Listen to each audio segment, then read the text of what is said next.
Bonjour à tous. Donc CBRE, c'est le groupe qui est le leader mondial de l'immobilier d'entreprise. Les enjeux du FM, c'est vraiment répondre, comme d'habitude, aux besoins des clients. Nos clients sont très diversifiés dans tous les secteurs d'activité, que ce soit de la production, que ce soit du life science, comme on l'a dit, que ce soit du retail, de l'oil and gas aussi.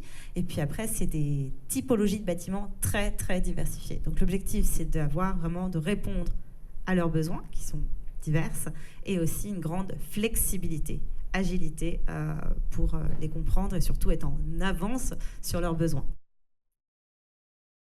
On a lancé en effet un concours d'innovation, The Great Idea, auquel évidemment nos partenaires ont répondu et auquel Kone a gagné. Donc l'objectif, c'est de demander à nos partenaires de soumettre un dossier sur lequel quelque chose de très concret et de factuel, comment ils sont innovants. Innovants sur leurs process, innovants sur leurs produits, sur leurs services, sur leur mode opératoire.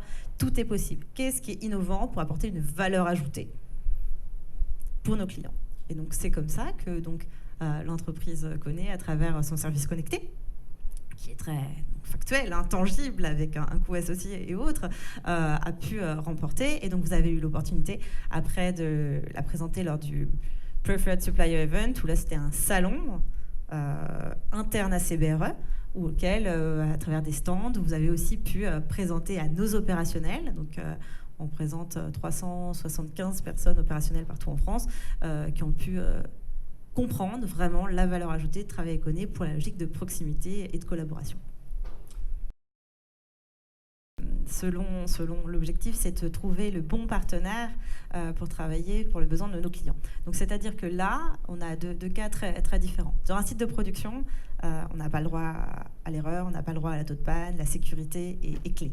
Et donc dans ce cas-là, c'était un fondamental en termes d'intervention de KPIs que on n'avait plus le droit d'avoir le moindre rupture pour eux qui ont des enjeux astronomiques par la suite. Donc là, c'était une évidence de proposer ce service et de se dire le retour parle de même en quelques mois. Donc ça, c'était une casquette. Et pour le second client, c'est-à-dire une typologie de client assez connue,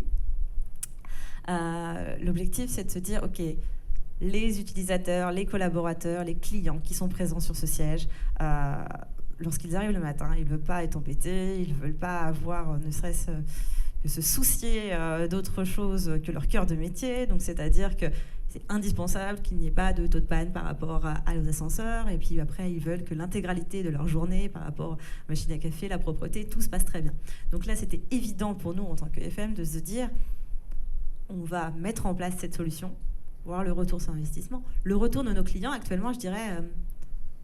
on n'en entend pas parler. Donc ça veut dire que si on n'en entend pas parler en tant que FM, c'est qu'ils sont satisfaits et que ça fonctionne. Donc là, on va pousser évidemment ces services connectés sur d'autres de nos clients cibles orientés Gold.